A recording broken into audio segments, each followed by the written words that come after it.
वो मैं ये कह रहा था कि अगर आपने हमारा चैनल अभी तक सब्सक्राइब नहीं करा तो अब भी कर दो,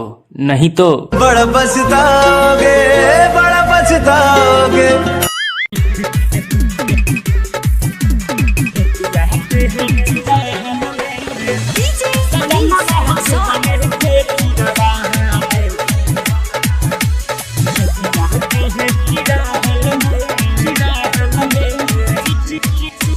बेरी बेरी हमारा के कोडाबा में धरेला, ढोढ़िया के ऊपर के दोनों पकड़ला।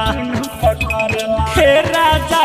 बेरी बेरी हमारा के कोडाबा में धरेला, ढोढ़िया के ऊपर के दोनों पकड़ला। रह बना अपना तुम में बलमुआ हो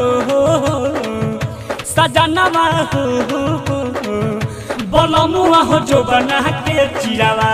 दे ढाका के चिरंग में सजनवा हो जो बना के चिरावा दे घोड़ा सहन के चिरहन में डीजे मनीष रक्सौल घोड़ा सहन के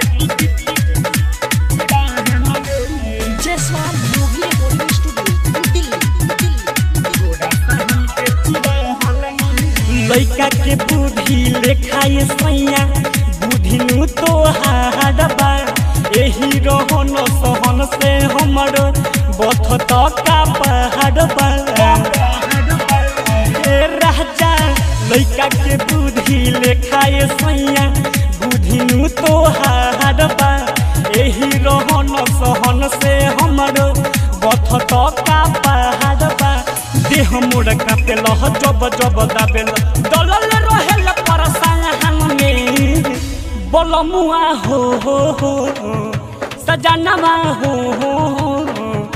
बलमुआ हो जो बन के चिरावा दे मोतिहारी के चिरंग में सजनवा हो जो बन के चिरावा दे बेतिया के चिरहन में डीजे मनीष रक्सौल बेतिया के चिरहन में सजनवा हो जो बन के चिरावा दे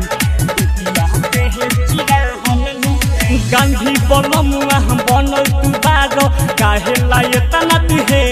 हर कौन को न बुझेला हमारा के तू तोहरे होई में हर तोहरे